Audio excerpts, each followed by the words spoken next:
तो स्टूडेंट, अगर आप क्लास 12 में हैं और हिंदी की तैयारी कर रहे हैं तो ये वीडियो आपके लिए बहुत ही इंपॉर्टेंट है, क्योंकि इस वीडियो में मैं आपको क्लास 12 हिंदी व्याकरण यानी कि आपका जो हिंदी का पेपर होता है वो हिंदी और हिंदी व्याकरण में दो भागों में होता है। ठीक है, तो आज हम हिंदी व्याकरण के एक इंपॉर्टेंट टॉपिक पर डिस्कस करेंगे जिसका नाम है अनेक शब्दों के लिए एक शब्द।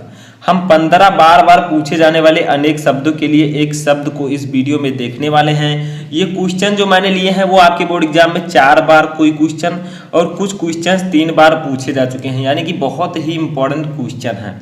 तो अगर आपको भी बोर्ड एग्जाम में 2 मार्क यानी कि 2 मार्क क्लियर करना है, 2 नंबर, तो इस वीडियो को लास्ट तक देखते रहें, क्योंकि ये टॉपिक आपके बोर्ड एग्जाम में 2 नंबर का पूछा जाता है। ठीक है, तो ऐसे क्वेश्चंस इसमें इंक्लूड हैं जो कि 4 बार और 3 बार पूछे जा चुके हैं। तो वीडियो को लास्ट तक देखते रहें। तो देखिए, फर्स्ट क्वेश्चन जैसे आपका है, जिसने इंद्रियों को जीत लिया हो, यानी कि अनेक शब्द इसमें है, इसके लिए आपको एक शब्द लिखना होता है। ठीक है, जैसे आप उसमें इंग्लिश में पढ़ते हैं 1 word substitution class 12 English grammar में, वैसे हिंदी में होता है अनेक शब्दों के लिए एक शब्द। जैसे दिया गया है, जिसने इंद्रियों को जीत लिया हो, उसे हम क्या कहेंगे? तो उसे हम लोग कहते हैं, ठीक है, जितेंद्रिय। ठीक है, यानी कि जिसने इंद्रियों को जीत लिया हो उसे हम कहते हैं जितेंद्रिय। यानी कि कई शब्द यहाँ पर हैं, उसके लिए हमें एक ऐसा शब्द बनाना है जो कि इस सभी चीज़ों का अर्थ लिखता होता है। ठीक है, जैसे जिसने इंद्रियों को जीत लिया हो, इन सभी का एक छोटा सा वर्ड है, वो है जितेंद्रिय। अगर आप कह देंगे तो ये समझिए यही शब्द है। ठीक है, सेकंड देखिए हमारा क्या है, जिसके शत्रु का जन्म ही ना हुआ हो, यानी कि जिसका कोई शत्रु ना हो उसे हम लोग कहेंगे अजात शत्रु। ठीक है, यानी कि जिसका कोई शत्रु ना हो। तो जैसे आपका कोई शत्रु नहीं है तो मैं आपको अजात शत्रु कह सकता हूँ। ठीक है, तो ये अनेक शब्दों के लिए एक शब्द है। तीसरा देखिए, जिसके समान दूसरा ना हो, इसे हम क्या कहेंगे? तो इसे हम लोग कह सकते हैं अद्वितीय। ठीक है, अद्वितीय, यानी कि जिसके समान दूसरा ना हो, यानी कि अद्वितीय का मतलब जिसके समान द्वितीय यानी कि दूसरा कोई ना हो। ठीक है, तो इसे हम कहेंगे अद्वितीय। तो ये जो 3 मैंने आपको ऊपर बताए, ठीक है, ये तीनों जो है 4 बार आपके बोर्ड एग्जाम में पूछे जा चुके हैं। अब इन तीनों को जानना और समझना बहुत ही इंपॉर्टेंट है, तो आप लोग इस तीनों को जरूर याद रखिएगा, बहुत ही जो है ईजी है। चौथा देखिए क्या है, ये सब 3 बार वाले हैं। ठीक है, जैसे जिसके आगमन की तिथि निश्चित ना हो, यानी कि जिसके आने की कोई तिथि ना हो, उसे हम लोग कहते हैं अतिथि। ठीक है, यानी कि मेहमान। तो ये आपका हो जाएगा अनेक शब्दों के लिए एक शब्द। अब जितने भी 4 से लेकर 15 तक हैं वो सभी 3 बार आपके बोर्ड एग्जाम में आ चुके हैं। ठीक है, इसके बाद में हम अपना अगला देखते हैं, 5वां क्या है। तो देखिए हमारा 5वां है कि वह पुरुष जिसकी पत्नी मर गई हो उसे हम क्या कहेंगे? ठीक है, तो उसे हम लोग कहते हैं विधुर। ठीक है, तो इसे हम लोग कहेंगे विधुर। और अगर ये हो कि वह महिला जिसका पति ना हो उसे हम लोग क्या कहेंगे? विधवा। ठीक है, तो ये आप लोग याद रखिएगा। इसके बाद में 6वां हमारा है कि जो व्यर्थ ही अधिक बोलता है उसे हम क्या कहेंगे?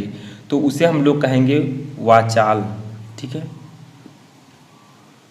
जो व्यर्थ अधिक बोले उसे हम लोग कहेंगे वाचाल। ठीक है, इसके बाद में हमारा 7वां है कि संयम से और कम खर्च करने वाला, इसे हम लोग क्या कहेंगे? जो संयम से और कम खर्च करता है उसे हम कहेंगे मितव्ययी, यानी कि जो कम व्यय करता हो। ठीक है, उसे हम लोग कहेंगे मितव्ययी, संयम से और कम खर्च करने वाला। इसके बाद में हमारा 8वां आता है कि दूसरों पर आश्रित रहने वाला, जो दूसरों पर आश्रित रहता हो उसे हम लोग क्या कहेंगे? तो उसे हम लोग कहेंगे पराश्रित।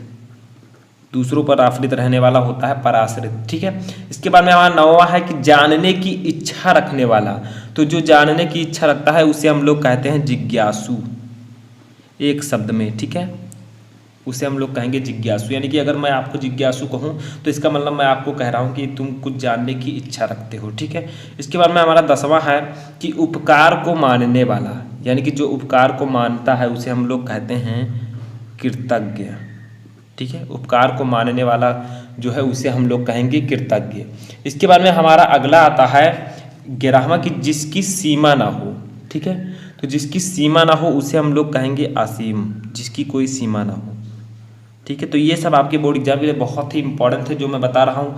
वैसे तो मैंने आपको अनेक शब्दों के लिए एक शब्द जो है इसके कई वीडियो में ऑलरेडी बना चुका हूँ। ठीक है, तो उन सभी को आप जाकर देख सकते हैं या सर्च कर सकते हैं अनेक शब्दों के लिए एक शब्द बाय शुभम लेक्चरर, तो आपको सभी वीडियो जो है मिल जाएंगे। ठीक है, तो इस प्रकार से आप किसी भी टॉपिक को सर्च करके प्राप्त कर सकते हैं। इसके बाद में हमारा 12 नंबर क्वेश्चन है कि जिसकी उपमा ना दी जा सके उसे हम लोग क्या कहेंगे, तो उसे हम लोग कहेंगे अनुपम।